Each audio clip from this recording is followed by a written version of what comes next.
Ben, you've been practically radiating morning sunshine lately.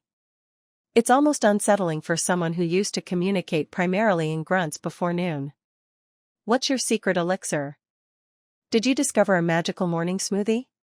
No magical smoothies involved, Sarah. The elixir, as you call it, is actually quite simple, albeit a bit early. I've fully embraced the world of the early riser. You? The champion of the snooze button? The person who believed 7 a.m. was practically midday? I need details. What prompted this seismic shift in your morning routine? Well, a few things, actually. I started feeling like I was constantly playing catch-up. I stumbled upon some articles and podcasts discussing the power of the early morning hours, and I was intrigued. Ah, the allure of the perfectly curated morning routine. I've seen those. They usually involve meditation, yoga, journaling, and a green smoothie, all before the rest of the world has even considered hitting snooze. It can seem a bit much, I agree. But the core idea resonated with me, having that uninterrupted block of time before the demands of the day kick in. It's been a game changer for my productivity. I can see how that would be appealing. My mornings are usually a chaotic whirlwind. The idea of a calm, focused start sounds almost utopian. It's definitely not always perfect, and there are still mornings when my internal clock protests loudly. But overall, having that quiet time to tackle my most important tasks when my mind is fresh has been incredible. So, you're saying you're actually getting more done? I'm perpetually feeling like I'm behind, no matter how late I stay up working. Absolutely. It's almost counterintuitive, but by waking up earlier, I feel like I have more time in the day overall. That sense of accomplishment early on really fuels my motivation. That makes sense. Starting the day with a win could definitely set a more positive tone. What else have you noticed? Any other unexpected perks? I've found that it's been fantastic for my mental well-being. That quiet time in the morning is almost like a mini retreat. It's a much gentler way to ease into the day. I could definitely use more gentleness in my mornings. Do you find you're less stressed throughout the day as well? I do, actually.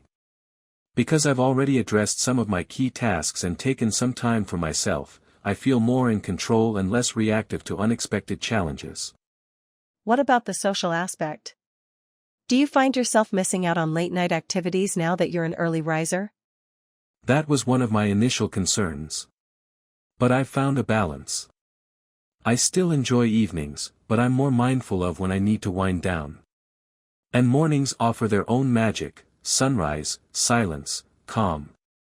You're painting a rather idyllic picture, Ben.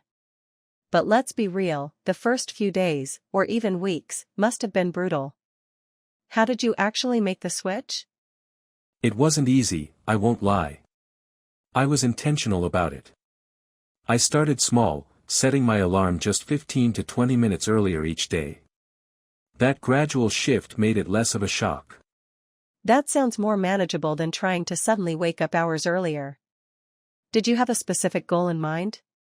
Initially, it was purely about productivity.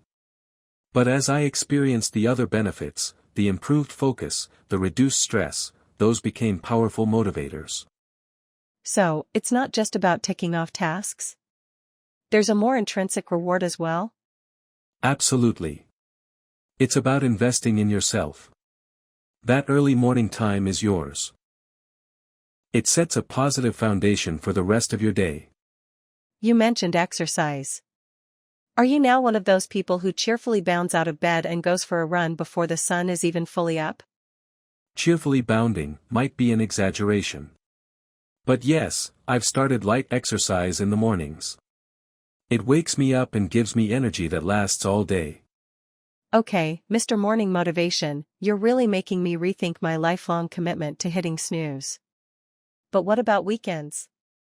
Do you stick to the same schedule? For the most part, yes.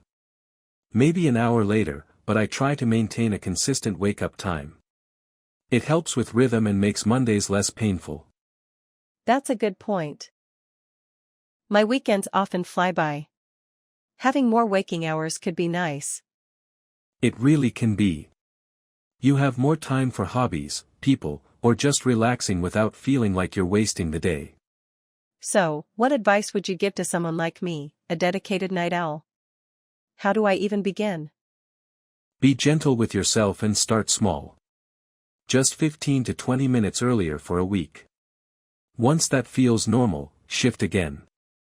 Don't try to change everything overnight. Gradual changes. I can handle that. I've tried drastic overhauls before, and they usually end badly. Exactly. And plan something enjoyable for those early minutes: tea, a book, a hobby. Make it something you look forward to.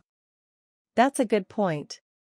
My current morning routine consists of hitting snooze and rushing. No anticipation involved. And build better evening habits too: wind down, avoid screens, create a bedtime routine. Quality sleep is crucial. So, it's a holistic approach. It's not just about the alarm clock. Precisely. And be patient. Your body will adjust. There will be off days, just keep going. Consistency matters more than perfection. Okay, Ben. I'm not saying I'll be joining you for sunrise yoga anytime soon, but I'm willing to try setting my alarm a little earlier. Maybe 15 minutes. That's all it takes. Just a small step. And who knows, you might discover the magic of those quiet hours. Just promise me you won't turn into one of those overly enthusiastic morning evangelists. Deal. But if I become super productive and annoyingly cheerful, you'll know why.